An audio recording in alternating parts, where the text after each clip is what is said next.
This is the United States Embassy in a country we shall call Hostland. In actuality, Hostland does not exist, but this fictional nation has many counterparts. Small countries in which outside alien hands have planted the seeds of subversion. In this story, Hostland will typify such a country.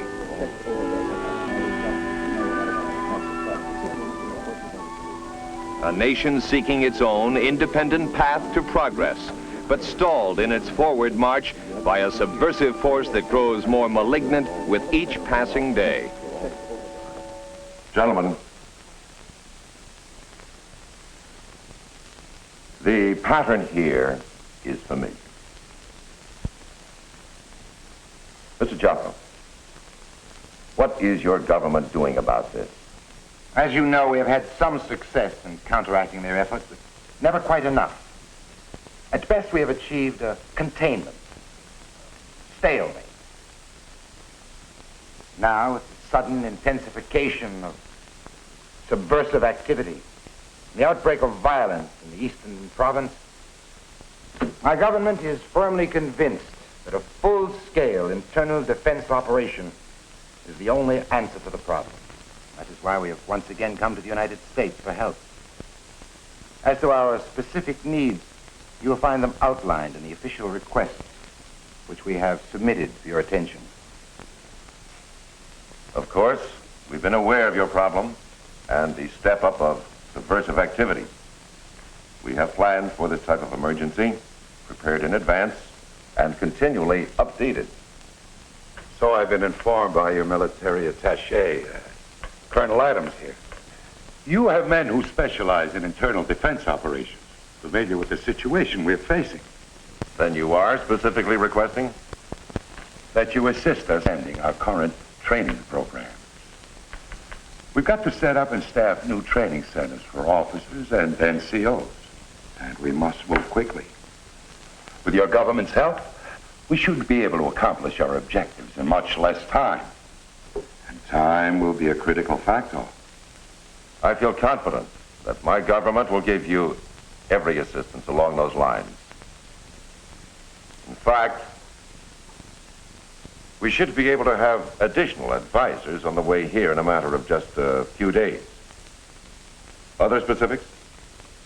Frankly, Mr. Ambassador, we lack the trained men who would be able to plan and implement operations in an area we think is vitally important.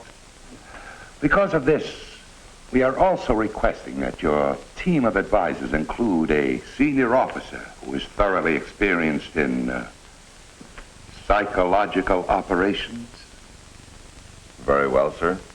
I think we can provide you with an expert on the subject. This man is the expert on the subject. His name is Leo Hamilton, and he is a lieutenant colonel in the United States Army. Earlier today, he was designated the Psychological Operations Staff Officer Advisor.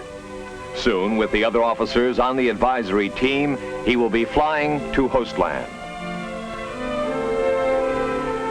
In the area of psychological operations, PSYOP, Colonel Hamilton qualifies as a veteran with considerable field experience.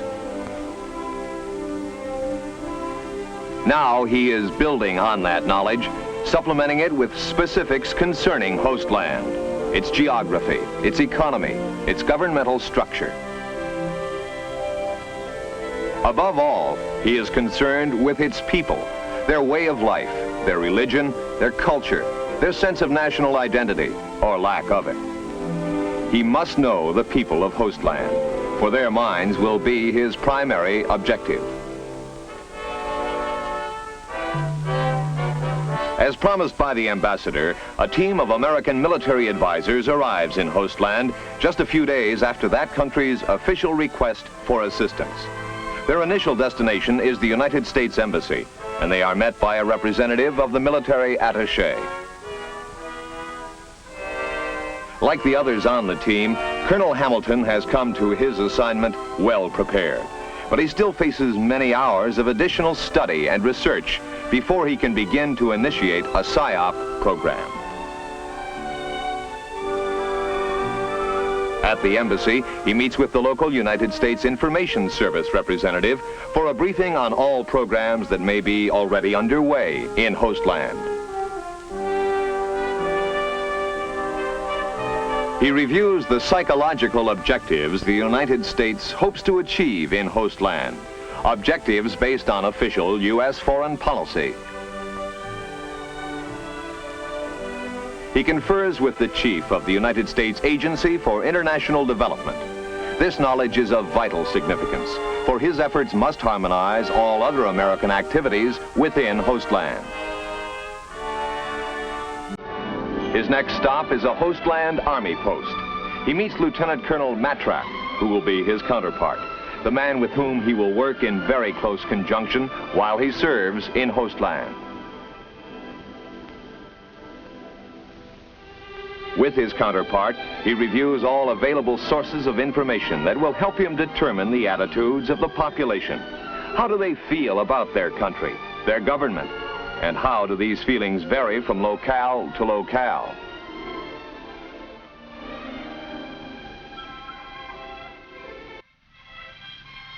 A comprehensive accumulation of data is reviewed, but it is not seen as unalterable fact. It is rather a guideline for further research. And all such further research is done firsthand. They literally tour the country, sounding out the people and their leaders, seeking face-to-face meetings that will pinpoint national and local problems, what they are and where they are. In the cities, they attend labor meetings.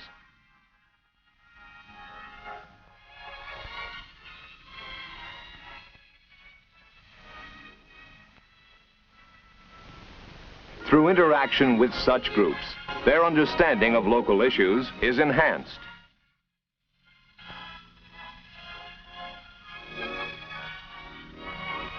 They meet with labor leaders and industrialists. Their main goal is to find out the feeling of labor and industry toward the military and government of Hostland.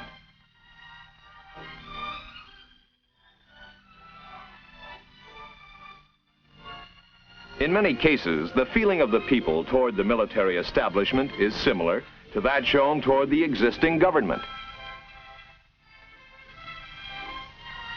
Psychologically, the military in every country in the world represents government authority. Military psychological operations cannot function independently. They must always reflect the national policy of the host country. To establish the target audiences for any military psychological operations, all functional groups must be checked and their reaction to the military establishment determined.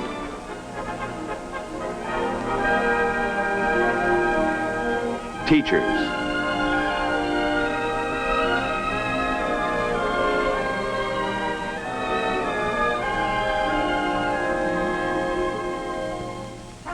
writers and publishers,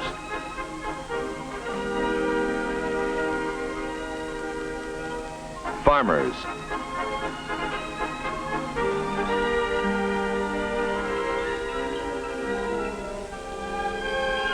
and religious leaders.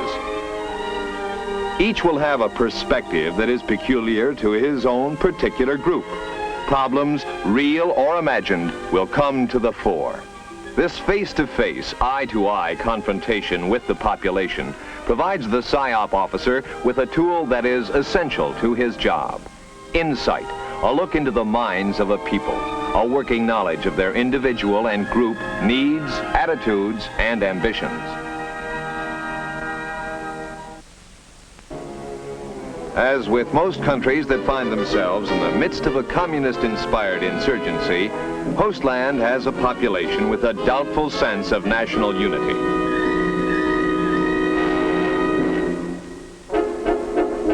Hostland does have problems, economic, social, and emotional, and subversive insurgents are always aware of them, always ready to promise instant solutions for the price of revolution. In the more urban areas, where there is less dissension and more of a sense of national integrity, subversives achieve only minor disturbances at best. But real grievances must not be ignored.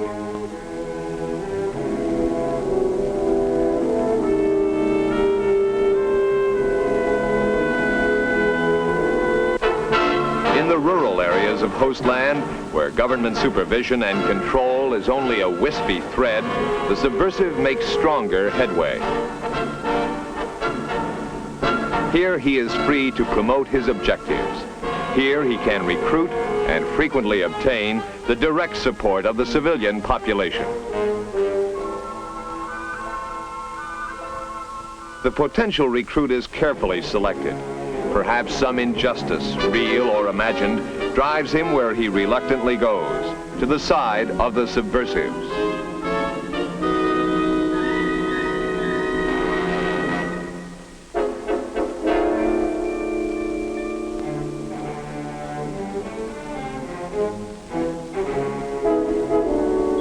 In some areas of Hostland, the subversives have so deceived the populace that they have very strong civilian backing. Here they are openly combating government troops.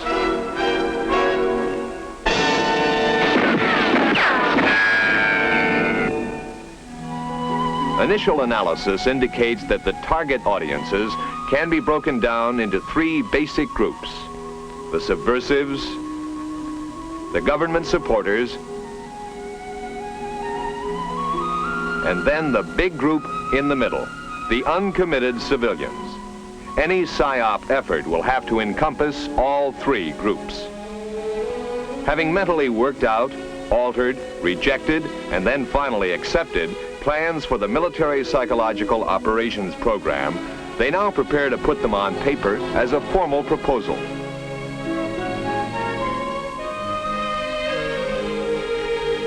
They list the major psychological objectives, then the various functional group target audiences, the objectives for each of these functional groups, the severity and stage of subversive insurgency in which the various target groups find themselves, the proposed psychological military activities that should be instituted, and the proposed program to help these activities.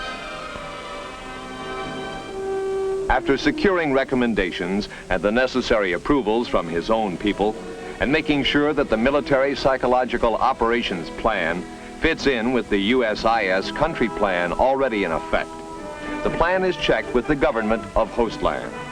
Approved by them, it now becomes the psychological operations doctrine for the Hostland military forces. To implement the plan, it becomes necessary for Colonel Hamilton to request the support of military training teams, elements of a U.S. Psychological Operations Battalion assigned to his theater of operations.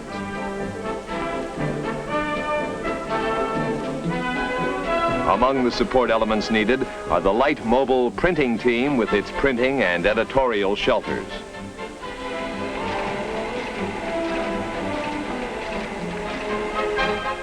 Also needed is a radio team to support existing radio stations, particularly in the back country. An audiovisual vehicle will help to increase the effectiveness of face-to-face communications. And a loudspeaker team will support tactical operations. One of the initial steps of the military PSYOP program is directed toward the Hostland military establishment itself.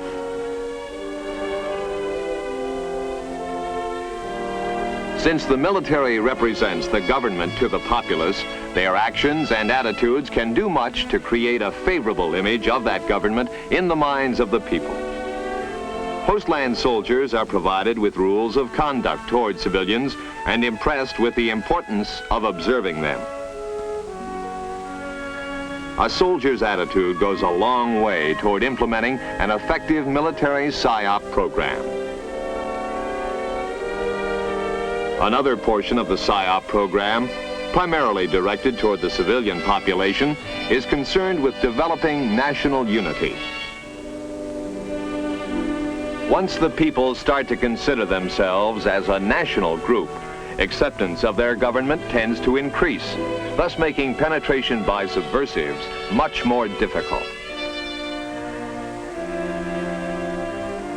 The proper conduct of the individual soldier towards the people is a critical factor in creating this sense of national unity.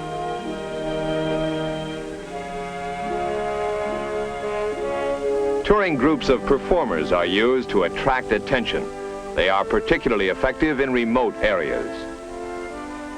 Entertainment or diversion of any kind is eagerly awaited.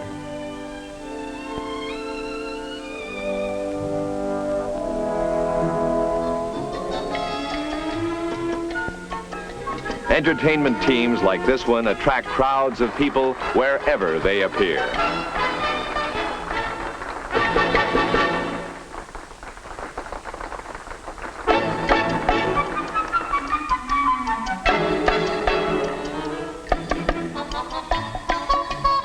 Controlled interaction can result in group belonging and assist in developing a sense of national unity.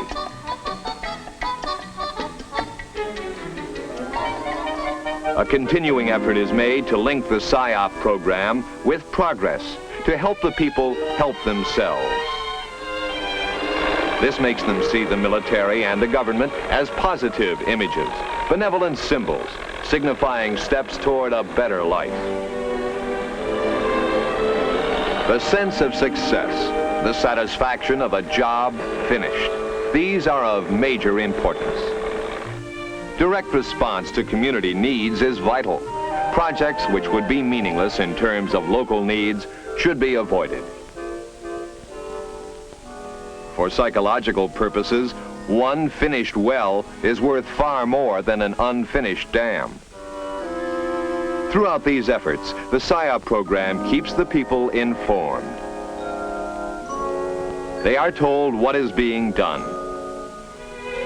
They are told why it is being done.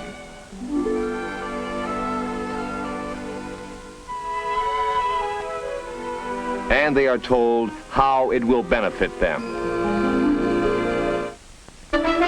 In areas where the insurgent is openly recruiting and receiving aid from the people, an internal security program takes the greatest PSYOP effort.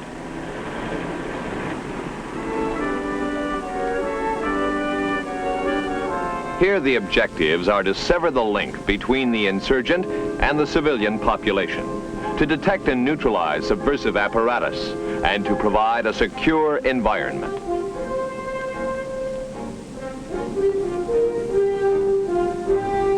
An effective internal security program encompasses roadblocks, curfews, critical supplies such as medicine, money, food, explosives, arms, etc., all of which make the PSYOP effort a little more difficult.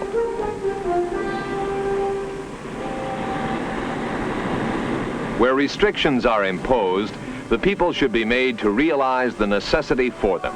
They must be convinced that these restrictions are only temporary. That as soon as subversive activities are controlled, restrictions will be lifted.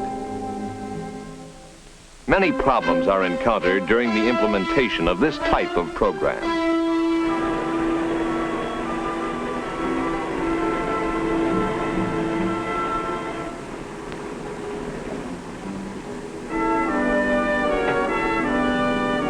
Perishables damaged while held up in roadblocks must be investigated immediately.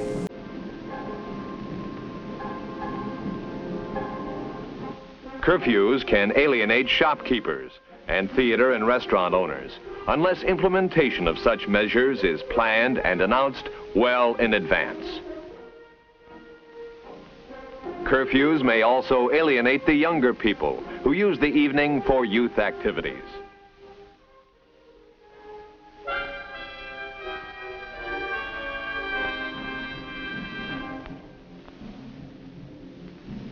Controls restrict the flow of essential products and goods.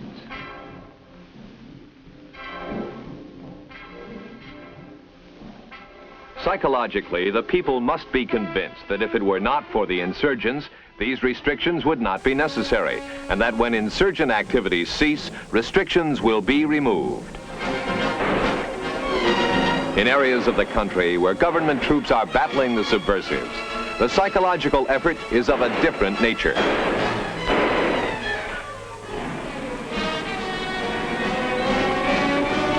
Here, in addition to directing the psychological effort at the civilians, it now must be addressed to friendly and enemy troops as well. The civilian problems in a combat zone are those of safety, relocation, and medical aid.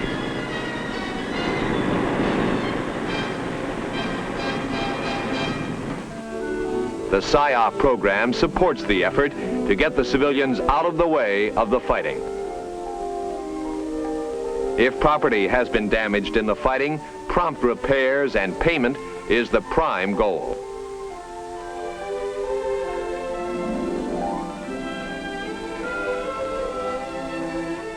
Medical attention for wounded civilians should be made available to the maximum extent possible. It must be made very obvious to the civilian that his welfare and safety are of great concern to his government, that they are, in fact, the major interest of his government. The complaints of civilians against soldiers are given full attention. Rules of conduct involving actions of soldiers toward civilians are rigidly enforced. The moment the citizen is convinced that his government is there to serve and protect him, he will begin to support and serve his government.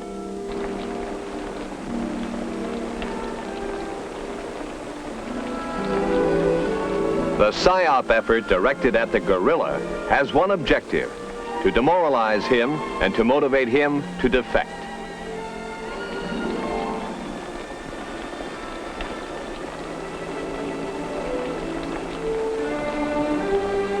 By leaflet, by loudspeaker, by radio, by whatever means possible, PSYOP reaches his ears and eyes, stressing the futility of his present, offering hope for his future if he defects.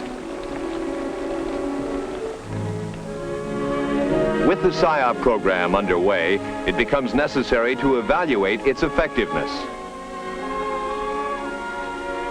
Improvements and changes must be continually made based on the evaluations of current intelligence. Prisoners are interrogated with special questionnaires that give clues toward their reaction to the psychological effort directed toward them.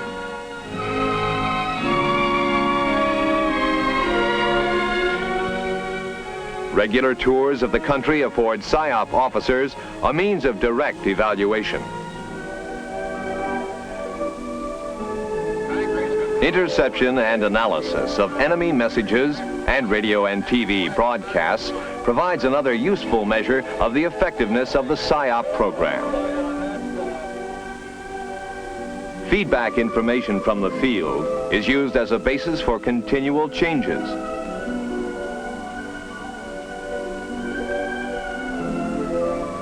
For the psychological program must be constantly updated.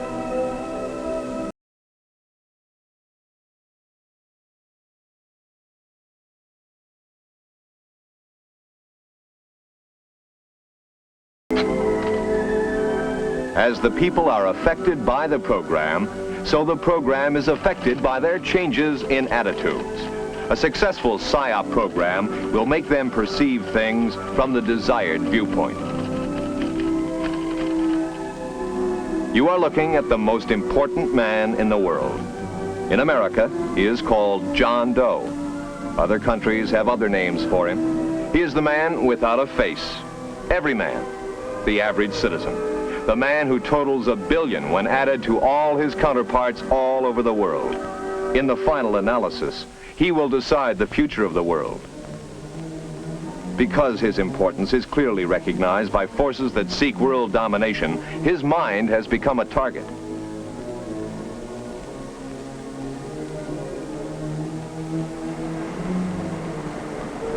When he pledges his allegiance, when he decides in which direction he should project his loyalty, the issue in Hostland and many real countries in the world today will have been largely resolved.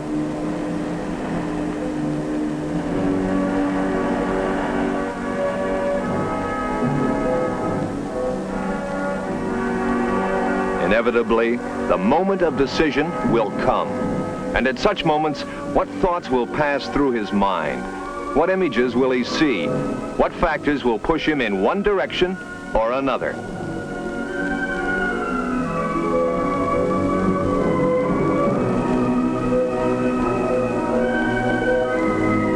What decision has he made? Who can say with certainty? But given an effective, comprehensive psychological operations campaign as part of the background, we could logically make an optimistic forecast.